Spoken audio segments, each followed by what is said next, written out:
Hi everyone, welcome to the Laser channel. My name is Greg and this video is going to be all about the Xtool Rotary Accessory version number 2. I'm going to compare this updated version to the original version. I'm also going to demonstrate how to place different types of glassware on this newer updated version, along with fitting a ring into this unit and then this round practice tennis ball. This was supposed to be a glass ornament, but looking for glass ornaments in the middle of June in the small community that I live in, well, to say the least, I got a few crazy looks, so a tennis ball it is. Stay tuned. This is going to be the perfect video if you're new to laser engraving and want to dive into the rotary engraving environment.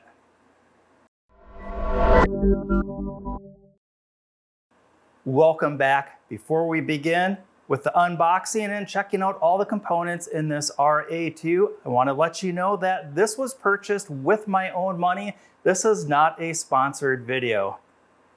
All right, let's check out the contents of this box. Now, I already cheated a little bit and I took a sneak peek already in this box. And the first tip or trick I want to share with you is definitely keep this box. It's a great way to keep all the pieces and parts all in one place for the next time you use this accessory. On the very top, we're greeted by the manual for this accessory. And this box off to the side, this box contains all the pieces and parts for using the chuck attachment for this rotary accessory. Now, this accessory has both the roller and chuck. It has this nice foam tray on the top, and it has all of the jaw adapters for whether you're biting down onto an object with the chuck or if you're expanding out to the inside of a cup. It also has the chuck key and this measuring tape. And underneath that, we'll find here's the chuck. It's an all metal construction. It has a drive belt with it, and it has this auxiliary support. We're going to take a look at all of this later on in the video. But for now, we're going to set this off to the side. And removing this top protective foam, we're going to find more pieces and parts. Here is an accessory wheel, some cables, some tools, a little bubble level, which is really great because anytime we have any work placed either on the roller attachment or on the chuck, we do want to have that work surface perfectly level with the laser. That'll ensure that the laser is in focus for that project. There's two little bags here. These are some screws for converting between the roller attachment and the chuck attachment. And then here are some little extensions that go on the chuck for grabbing onto things like a ring, and I'm going to be demonstrating that in just a little bit. And finally, here is the main roller unit. All right, I've got a little bit more space cleared off on my table here, and picking up this unit, it does have some weight to it, and that's due to the all metal framework that's on here. The only plastic that is on this unit is this belt cover right here, and it has some nice printing across the top for some different reference marks for moving this roller here to different positions for different size workpieces. This roller is easily adjusted by using one of the two included tools by removing one screw underneath. Anytime I remove one of these rollers off of here, I like to take that screw and put it right back into that bracket. It's a great way to keep track of all the loose screws that come with this kit. Here I have the first version of the rotary accessory. When I hold it next to the second version, the first thing that really stands out is the rollers on the second version are a little bit longer, making larger projects more stable. There still remains the same markings on the top. However, on the second version, they just simply have them labeled as A, B, C, and that's all referenced in the manual book as to what project shape ranges would accommodate the different positions of this drive roller. On the first version, when I place it on the table, it does move around, and that is because on the bottom side, All it is metal. There's no pads or anything on the bottom side of this first version. When I look over at the second version, I'll have some strips of grippy rubber that are placed along the length of the metal frame, and then two smaller pieces out here. And this makes a very stable purchase down to the table that this will resist any slight bumping or moving. So a welcomed update to the second version. If you've been a longtime viewer of this channel, which I greatly appreciate, you'll have seen one of the previous videos where I was changing this roller position, and I did have to fidget around a little bit. It does take a little bit of manipulation to pop this end of this roller out to move it to another position on this first version. That's been corrected on the version 2, that it's no longer captivated with a little ledge on the end here, that this bracket, once the screw is removed, can slide straight out, and this roller can either be removed to accept the chuck or it can be moved to a different position depending on your project size. So this is a great feature. When I played with this off camera, I was able to move this roller around, and I just felt very comfortable and confident that I could go and do that task and it wouldn't turn into 5 minutes of frustration like it did on this first version. Here's a close-up of the end of the rotary accessory. This is the version 1, and this is what I was talking about, is the end of this bracket is captivated in there. Here's the second version, and we'll see that the end of this bracket is open, so as soon as this screw on the bottom is removed, this bracket just slides right out, and this roller can be manipulated, whether it has to be removed or moved to one of these other spots. In a previous video, I showed all the detailed steps on how to laser engrave a pint glass with tapered sides on that. I'll have a link up in the corner if it hasn't already popped up. But for those of you who have not seen that yet, I'll do a quick recap. If I take this tapered glass and I put it down directly on the rollers and I go to run the project on here, this glass is going to wobble and hop around. And that's because anything that touches the drive rollers has to turn at the same rate and speed. So this large diameter on this side is going to turn at a different rate than the smaller size, and that's going to cause a problem. So to overcome this, I matched this large diameter to this smaller diameter by cutting this donut ring. There's two diameters here, an outer one and an inner one. The outer diameter matches the large mouth of this glass, and the smaller diameter is just cut at something that fits onto the bottom and sticks in place. Now when I place this down on a flat surface and I roll it, that glass will ride straight and true. And the same will be when I place it on the rotary attachment. Now the glass will roll perfectly true without wobbling or hopping around. If I hold this up again, we're going to see that the top of the glass again is tapered, meaning that as the laser is shuttling back and forth, it's going to be going in and out of focus. So to remedy that, we take a bubble level, we place that on top of the glass, and now we need to wedge up one end of the entire attachment so that that is level. That will ensure that the laser, as it goes across for the project, stays in perfect focus. So it's a little bit of a quirky way to do it, and this was the workaround when using this first version. A lot of these things were remedied when they moved on to the second version. Let me show you what I mean. I don't need this donut anymore. I can set that off to the side, and I'm going to set the glass on this version 2. And again, just like I stated before, everything that touches the rollers has to be the same diameter. And that's where this auxiliary wheel set comes into play. We place that off the end here. I can take this bubble and place this back on top of the glass. And with this little screw on top, I can raise the back side of the glass until it is perfectly level.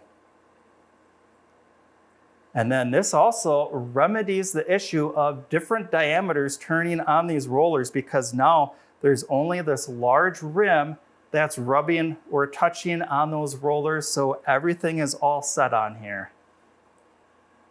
The RA2 fixes a lot of things over this first version.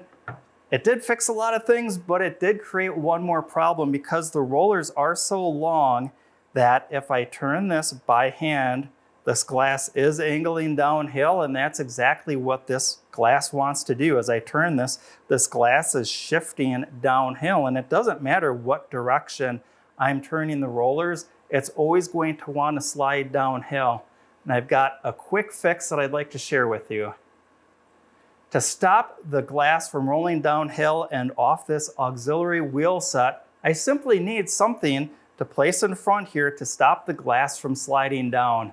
I want something simple and I want something smooth that the glass won't catch on it and hiccup or wobble around. And I've found a tape measure is a perfect thing for that. It might be a little bit corny, but let me tell you, I've done hundreds of glasses this way and they all turn out fantastic. I just place the glass down there and I let the glass ride all the way up against that. And I just slide the wheel in. I recheck the level, make any adjustments that I need to, and now this glass can rotate around and it's not going to slide downhill anymore. So what I'd really like to see on this as an update from Xtool is if they had a slot in the middle or a number of different holes where you could move a peg in different positions that would allow the glass from running downhill. But overall, I really like all the features on the RA2 when it comes to the roller attachment. From time to time, I also do laser engraving on wine glasses and wedding toasting glasses. These are also some very popular client requests that I have. On this version 1, this is what comes with the kit, is you get this and the standoff legs and of course the cables connected up to the machine. But when putting a wine glass on here, there's nothing to support the back end of this wine glass, and I have to come up with some contraption or something to support the end of the glass so that the work area or the engraving area is again level with the laser. And then again, I need to have something to keep this from shifting back and forth while it's engraving. So it's workable, it's doable, but it takes a little bit of problem solving how to come over some of the challenges. And the RA2 does answer quite a number of those questions of how to do this. I can place the glass back on the roller, and with this auxiliary wheel set, once again, I can place this back in. I can place a level right on top, and with the thumb screw adjustment, I can get this dialed in so it's perfectly level, again, making sure it's in perfect focus with the laser module. That was quick and easy to get all of this different types of drinkware placed on this rotary accessory. It really does make it a lot more enjoyable to do laser engraving using a rotary accessory. Next up, I'm going to show how to convert from the roller over to the chuck and then take a look at placing this glass ornament inside that chuck. And then we're going to take this ring and show how to clamp down on this, whether we're going to engrave on the outside of the ring or we can in fact engrave on the inside of the ring. Here I have all the parts that are in the box that relate to the chuck. And there's 2 bags of accessories that would go with the chuck attachment. The first thing that the manual talks about when converting from the roller over to the chuck is there's a little drive pulley that goes on the end of the motor here. There's an access port underneath. Now, normally I would remove this pulley, but once I attached it, I couldn't get it back off again. And that's because the 2 screws that hold this pulley in place, they bite down on the motor shaft, leaving a little raised edge, and I just couldn't remove that. So my remedy to that is I just tighten the screws back down and I just leave that on. However, it doesn't fit back into the tray because that's fitting out. And so I just took a sharp knife and I cut a little notch out in this foam to accommodate that pulley. When converting from rollers over to that chuck assembly, there's going to be both rollers are removed. I'm going to start with the one closest to the motor. There's a little screw on the bottom side here, and I'll use the included tool that comes with the kit. And I'm going to remove that screw, and we'll see just how quickly that all comes apart. And a little tip here, this screw and this bracket, I like to take that screw and just thread it back into that bracket just a little bit. And then I can just wiggle this until that comes out. And I'll place these off to the side. This other roller also needs to be removed. And there's 2 set screws holding this roller in place. I just loosen those up a little bit. There's no need to fully remove those little screws. And I can place this off to the side as well. Next, I'm ready to loosely place the chuck attachment onto the base here, keeping the belt. And I'll go to the first accessory bag with some screws in it. Now there's a handful of screws in here, and I'm looking for the 2 longest screws in this bag. I'm going to start out by putting the belt around both pulleys here. And I believe it's this other tool to drive these screws into place. And here's the next tip that I have for you. I have a straight rod. This one happens to be copper, or you can also use brass. Those would be the 2 materials that I recommend. These can be found at most hobby stores. And what I'm going to do is just place this into the chuck right away, even though the chuck is still loose a little bit, because we see that there's some movement here.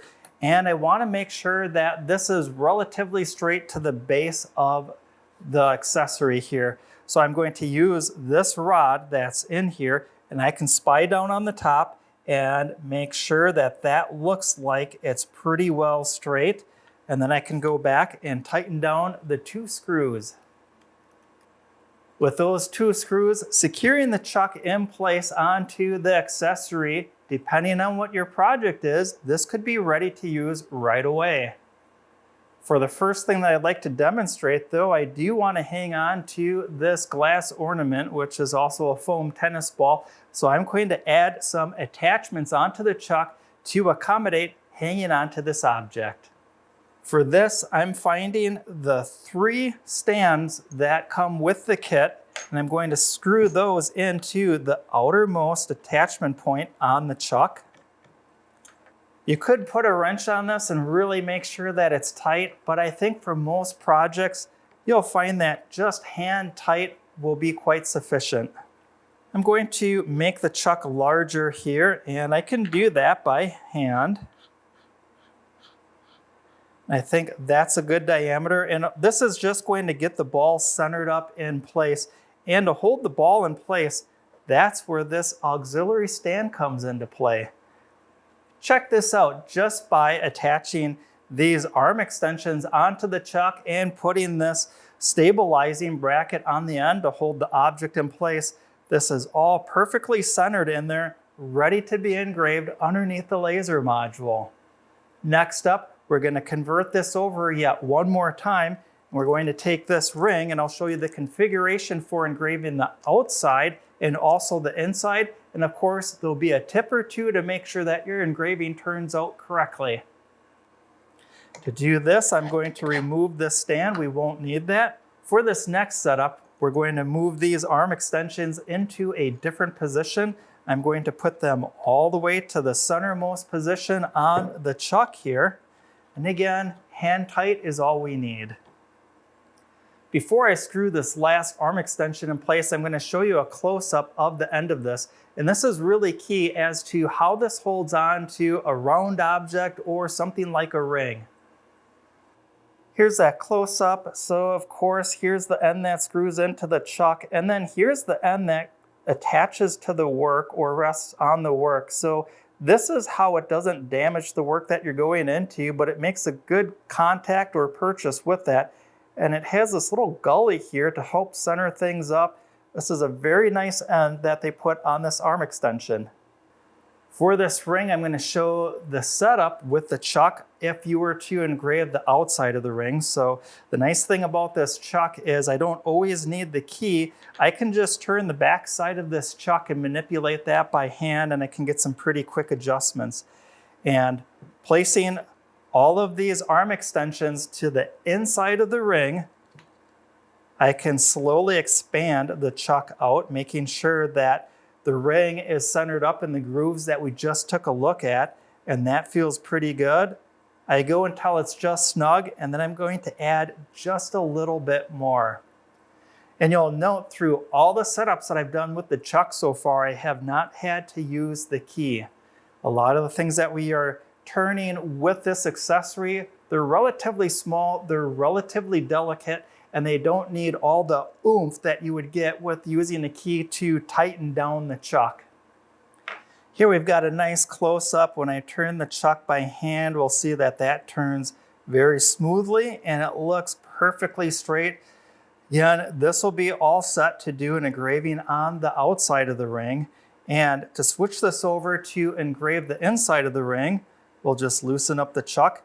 This is the other reason why I like to only use finger tight on the chuck is if I'm using the key and I go the wrong direction, I can start wrecking my project material or starting to damage some of the parts on this chuck attachment. With the ring removed, I'm going to expand the chuck out. I'm going to place the ring back in, make sure it's expanded out enough. And now we're going to use these arm extensions on the chuck and we're going to grab the outside of the ring. And again, I'll spin that by hand and that looks like it is just a little bit off. So I'll make a small adjustment. There, that looks much better. Now I'm going to use this tool to pretend it's the laser beam from the laser module, of course. And now if I go straight down, we're going to see that I'm going to still be on the exterior, the outside of this ring. So to engrave the inside of the ring, we're going to have to prop up one end of the assembly here, and I'm over exaggerating this. And now the laser will be able to go in and hit that inside diameter of that. And we'll want to make sure that it can clear any of the little bump outs of these arm extensions. And depending on how much you would like to engrave the inside, if you're doing it all the way around, you might have to raise this up quite a bit more to hit that inside diameter, but it can be done. The tip that I have for you when engraving on the inside of an object using the chuck accessory is to mirror the object that you're going to be engraving.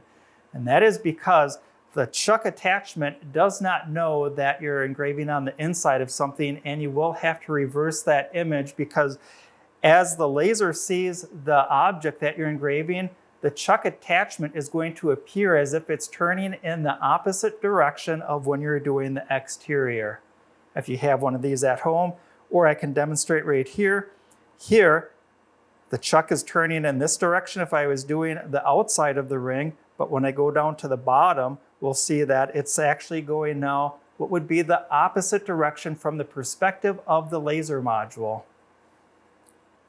There's one last setup that I'd like to share with you when using the chuck attachment here, and that is I'm going to go back to this coated tumbler and we're going to remove the arm extensions and put on some of these other chuck accessories that are included with the kit. To do this, we'll just remove the ring from the setup here, remove the arm extensions. In the bag that the two long screws came in that attach the chuck down to the base frame is 6 smaller screws, and that is for attaching these jaw adapters to the chuck. For this, I'm going to turn the assembly up on end so I have a better viewpoint of the pieces and the bolts needed to put everything together. And with this last screw going in, these jaw adapters are made of a nice composite material, plastic. It's got kind of a rubberized texture to it. And when I tighten down the screws, I go until they just become tight and I just snug it up just a little bit more. There's no reason to just really drive these things in home. It's going to stand a strong chance of deforming that plastic. I'm all set to place the yellow tumbler into the jaws here. And I can again tighten this down. I'm going to push the cup in all the way, and this will get this cup squared up to the jaws of the chuck here. I'll tighten that down, and this is a spot where I do want to use the key, and I'm just going to bump that just a little bit to make it that tiny touch tighter. And again, by hand, I'm going to rotate this, and I see that it spins very true. That looks good. When I place the level on top here, we'll see that I'm off just a little bit. So this is a situation where I'll need to actually wedge up one side of the rotary attachment to make sure that my work surface will be level and in focus with the laser. The Xtool RA2, certainly a welcomed accessory to my Xtool D1 laser machine, and certainly I think it's something long overdue. I think this is something that I should have purchased a long time ago, but it's here. I love all the features and the updates that they have incorporated into this new accessory over that version 1 that I shared with you earlier in the video. It is neat to see all of the cutting-edge accessories that Xtool offers for all of us users. I believe they are one of the first people on the market to offer this convertible roller and chuck assembly unit. Now, this thing is really great. There are a couple things that I did note working with converting this back and forth, and the first one that I covered at the very beginning of the video is there are a lot of pieces and parts that come with this kit. I highly, highly recommend keeping the box, all of that nice foam packaging that they have. Each piece that comes in the kit has its own little spot to go back into the foam packaging. And for me, because of all of the accessories and the machinery that I have in the shop, it's really nice to group all of that into one place in one box, and I don't have loose parts floating around my shop. My other observation with this RA2 that I just mentioned, because there are a lot of pieces, that is kind of one of the things that I saw on here, is that there are just so many parts and pieces. It's one of those things that if you want it to do everything, you need all these parts and pieces to accommodate all of the different projects that this can accommodate. But it also means there's lots of little screws and little adapters and all these pieces around here. So if you're doing a lot of very different projects, you might find it a little bit cumbersome sometimes from converting this from one type of chuck to another, putting different accessories on here for the chuck adapters or the arm extensions. But it is nice to know that this is very versatile to do all different types of projects. I hope that you enjoyed this video. It was all about showing the different setups of the roller attachment, the chuck attachment. I know I didn't do any projects. I try and keep the video time down a little bit. If I actually ran an engraving project on each of those items that I showed on the setup on this video would be really, really long. I'd like to show those in separate, very dedicated videos for all of you. If you'd like to see something specific, please let me know in the comments down below. I hope that you enjoyed this video. I had a lot of fun making it. If you got something out of this video, please give this video a like, subscribe to the channel, and ring that notification bell. It really helps the channel out by connecting content like this with great viewers like you. Until next time, learn, create, and share.